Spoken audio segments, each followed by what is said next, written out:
নীলাচল নিবাসায় নিত্যায় পরমাত্মনে বলভদ্রা সুভদ্রাভ্যং জগন্নাথায় তে নমঃ।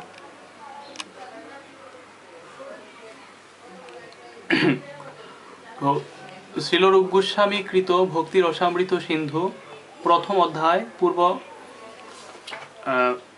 পূর্ব বিভাগ প্রথম খণ্ড কৃষ্ণ ভাবনামৃতের আনন্দ। শ্রীলরূপ গোস্বামী আনন্দের বিভিন্ন উৎস সম্বন্ধে বিশ্লেষণ করেছেন। আনন্দকে তিনি তিনটি ভাগে ভাগ করেছেন, যথা 1 জড় সুখভোগের আনন্দ, 2 পরব্রহ্মের সঙ্গে নিজেকে এক বলে মনে করার আনন্দ বা ব্রহ্মানন্দ, এবং 3 কৃষ্ণ ভাবনামৃতের আনন্দ। তন্ত্রশাস্ত্রে শিব তার স্ত্রী সতীকে বলেছেন, প্রিয়ে, যিনি ভগবান গোবিন্দের চরণে শরণাগত হয়ে শুদ্ধ ভগবত ভক্তির বিকাশ করেছেন, তিনি নির্বিশেষবাদীদের অভিলষিত সমস্ত সিদ্ধি অনায়াসে প্রাপ্ত হতে পারেন এবং তার ঊর্ধ্বে শুদ্ধ ভক্তির পরম আনন্দ তিনি আস্বাদন করতে পারেন। শুদ্ধ ভক্তির আনন্দ সর্বোত্তম, কারণ তা নিত্য শাশ্বত। প্রাকৃত সিদ্ধি অথবা ব্রহ্ম সাযুজ্যের সুখানুভূতি অত্যন্ত নিকৃষ্ট, কারণ তা ক্ষণস্থায়ী। প্রাকৃত সুখ থেকে পতন অবশ্যম্ভাবী এবং নির্বিশেষ ব্রহ্মে লীন হয়ে যাওয়ার সুখ থেকেও সর্বদাই পতনের সম্ভাবনা থাকে।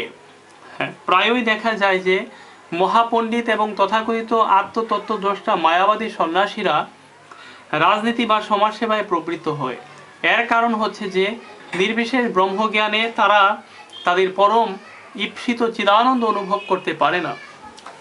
তাই তাদের জড়জাগতিক স্তরে নেমে এসে এই ধরনের কার্যকলাপে লিপ্ত হতে হয়। মায়াবাদী সন্ন্যাসীদের এইভাবে জড়স্তরে অধঃপতিত হওয়ার ভুরি ভুরি দৃষ্টান্ত ভারতবর্ষে আছে। কিন্তু যিনি পূর্ণরূপে কৃষ্ণ ভাবনায় ভাবিত, তিনি কখনো প্রাকৃত স্তরে ফিরে আসেন না। সেই প্রলোভন যতই মনোমুগ্ধকর ও চিত্তাকর্ষক হোক না কেন, তিনি ভালোভাবেই জানেন যে কৃষ্ণ ভাবনাময় দিব্য কার্যকলাপের সঙ্গে প্রাকৃত কার্যকলাপের কোনো তুলনা হতে পারে না। যোগসিদ্ধি 8 রকমের। অনিমা সিদ্ধির প্রভাবে খুব ছোট হয়ে যাওয়া যায়, এত ছোট হওয়া যায় যে একটি পাথরের মধ্যে প্রবেশ করা যায়। আধুনিক বৈজ্ঞানিক উন্নতির প্রভাবে সাধারণ মানুষও এই সিদ্ধি লাভ করতে সক্ষম হচ্ছে, কারণ তারা এখন পাতাল রেল, সুড়ঙ্গ খনন ইত্যাদি উপায়ে পাহাড়ের অভ্যন্তরে অথবা মাটির নিচে যেতে সক্ষম হচ্ছে। সুতরাং জড়বিজ্ঞানের মাধ্যমে কিঞ্চিত পরিমাণে অনিমা সিদ্ধি লাভ হচ্ছে। এইভাবে একটু বিচার করে দেখলেই বোঝা যায় যে সমস্ত যোগসিদ্ধিগুলো জড়বিদ্যা ছাড়া আর কিছুই নয়।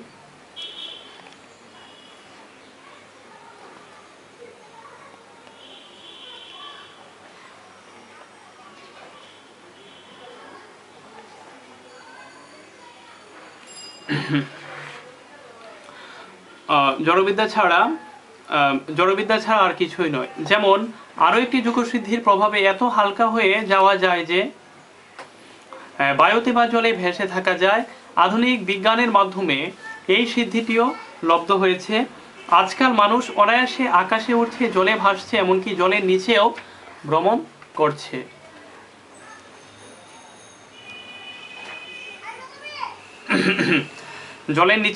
করছে। জড়সিদ্ধির সঙ্গে যোগসিদ্ধির তুলনা করলে দেখা যায় যে জড় বৈজ্ঞানিকেরাও সেই একই সিদ্ধির অন্বেষণ করছে।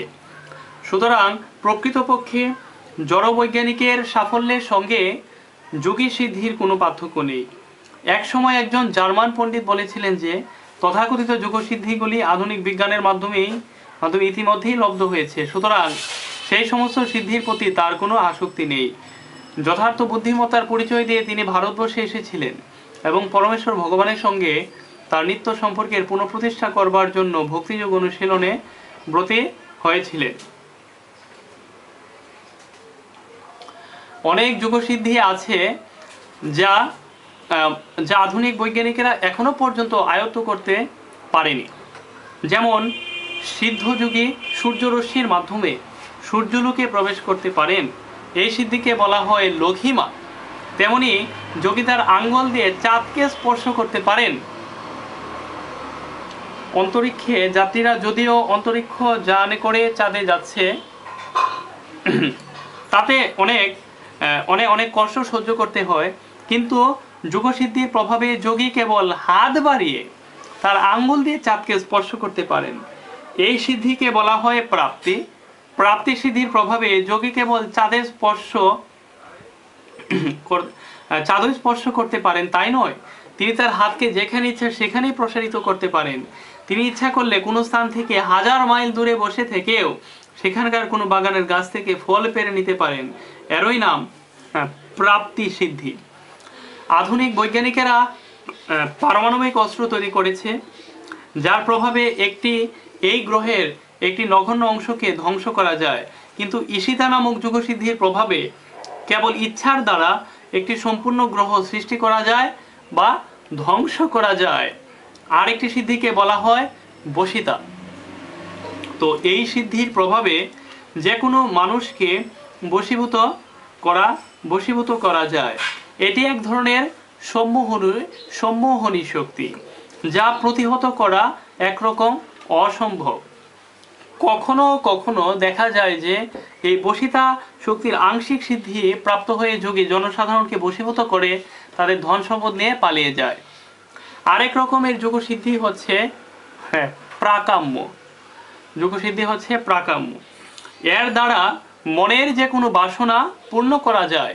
যেমন চোখে জল প্রবেশ করিয়ে তারপরে তা আবার চোখের ভিতর থেকে বার করে আনা যায়। কেবলমাত্র ইচ্ছার প্রভাবে এই সমস্ত অদ্ভুত কার্যকলাপ সম্পাদন করা যায়। যুগের সর্বোচ্চ সিদ্ধি হচ্ছে কামাবসায়িতা। যুগের সর্বোচ্চ সিদ্ধি হচ্ছে কামাবসায়িতা। এটিও এক রকমের জাদুবিদ্যা। প্রাকাম্য শক্তির প্রভাবে যেমন প্রাকৃতিক অদ্ভুত সমস্ত কার্য সংগঠন করা যায়, কিন্তু কামাবসায়িতার প্রভাবে প্রকৃতিকে নিয়ন্ত্রণ করা যায়। পক্ষান্তরে বলা যায় যে কামাবসায়িতার প্রভাবে অসম্ভব সমস্ত কার্য সম্পাদন করা যায়। এই সমস্ত জড় যোগসিদ্ধির প্রভাবে অবশ্যই প্রচুর আনন্দ লাভ করা যেতে পারে, কিন্তু তা ক্ষণস্থায়ী। অল্প বুদ্ধি সম্পন্ন মানুষেরা যারা আধুনিক জড় উন্নতির চাকচিক্যে মুগ্ধ হয়ে আছে, তারা মনে করে যে এই কৃষ্ণ ভাবনামৃত আন্দোলন অশিক্ষিত মূর্খ লোকদের জন্য। তারা মনে করে জড় সুখ স্বাচ্ছন্দ্য ভোগের সমস্ত বন্দোবস্ত করার চেষ্টায় বিপরীত থেকে আমি খুব ভালো আছি, আমার সুন্দর বাড়ি আছে, আমার সুন্দর পরিবার আছে এবং আমি খুব সুন্দরভাবে আমার সমস্ত কামনা বাসনাগুলি চরিতার্থ করছি। কিন্তু এই সমস্ত নির্ভূত মানুষেরা জানে না যে কোনো মুহূর্তে প্রকৃতি তার পদাঘাতে এই সুখ স্বাচ্ছন্দ্যময় পরিবেশ থেকে তাদের নিষ্ক্রমণ করে দিতে পারে।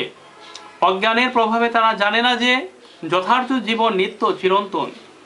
অনিত্য দেহ সুখ জীবনের যথার্থ উদ্দেশ্য নয়।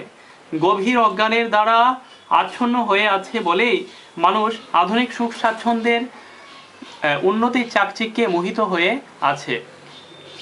শ্রীল ভক্তিবিনোদ ঠাকুর তাই বলেছেন, জড়বিদ্যা যত মায়ারও বৈভব জীবকে করয়ে, জড়বিদ্যা যত মায়ারও বৈভব জীবকে করয়ে গাধা। কারণ জড়বিদ্যার চোখ ঝলসানো বৈভবের প্রভাবে মানুষ তার যথার্থ স্বরূপে বিস্মৃত হয়। সেটাই তার চরম দুর্ভাগ্য। কারণ এই জড়জগতের মোহ থেকে মুক্ত হওয়াই মানব জীবনের একমাত্র উদ্দেশ্য।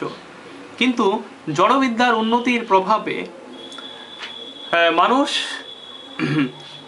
আরও বেশি করে জড়জগতের বন্ধনে আবদ্ধ হয়ে পড়ছে। এই দুর্দশা থেকে মুক্ত হওয়ার কোনো আশাই তাদের নেই।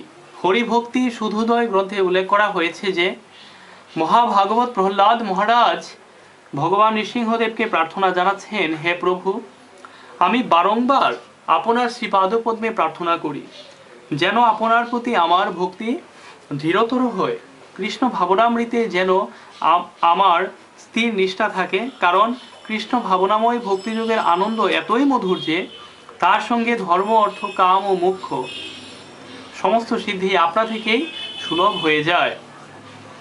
শুদ্ধ ভক্ত কখনোই এই সমস্ত সিদ্ধির আকাঙ্ক্ষা করেন না, কারণ কৃষ্ণ ভাবনাময় ভক্তিযোগের আনন্দ এতই নির্মল ও অসীম যে তার সঙ্গে অন্য কোনো সুখেরই তুলনা হয় না। সেই জন্য বলা হয় যে কৃষ্ণ ভাবনামৃতের যে আনন্দ তার এক বিন্দুর সঙ্গে অন্য সমস্ত আনন্দের সিন্ধুরও তুলনা হয় না। তাই যদি কোনো মানুষের হৃদয়ে অল্প একটু শুদ্ধ ভক্তির বিকাশ হয়ে থাকে, তিনি তখন অনায়াসে ধর্ম অর্থ কাম ও মোক্ষ থেকে লব্ধ সমস্ত তথাকথিত আনন্দকে পদাঘাতপূর্বক পরিত্যাগ করতে পারেন।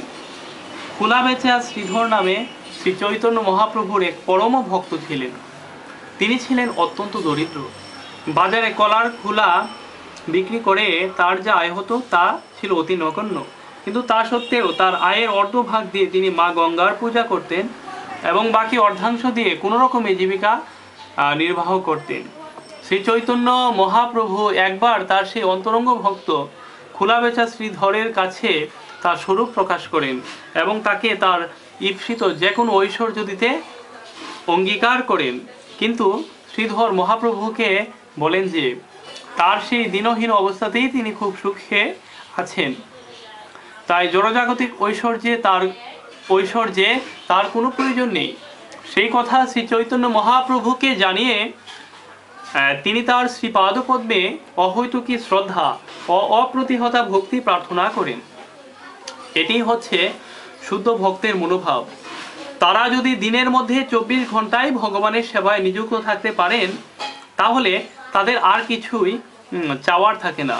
মুক্তি অথবা ভগবানের সঙ্গে এক হয়ে যাওয়ার আনন্দ তারা অবহেলা ভরে পরিত্যাগ করেন। নারদ পঞ্চরাত্রে বর্ণিত হয়েছে যে যার হৃদয়ে অল্প একটু ভক্তির উদয় হয়েছে, তিনি ধর্ম অর্থ কাম অথবা 5 রকমের মুক্তির আনন্দের কোনো পরোয়া করেন না। ধর্ম অর্থ কাম অথবা মুক্তিজনিত যে সুখ তা শুদ্ধ ভক্তের হৃদয়ে প্রবেশ করতে সাহস করে না। রানীর দাসীরা যেমন শ্রদ্ধা ও প্রণতি সহকারে রানীর অনুগামী হয়, ঠিক তেমনি ধর্ম অর্থ কাম ও মুখ্য ভগবত ভক্তির অনুগমন করে। অর্থাৎ শুদ্ধ ভক্তের কখনো আনন্দের অভাব হয় না। তিনি ভগবানের সেবা ছাড়া আর কিছুই কামনা করেন না, আর যদি তার কোনো কামনা থেকেও থাকে তাহলে তা না চাইতেই ভগবান সেগুলো চরিতার্থ করেন। হরে কৃষ্ণ।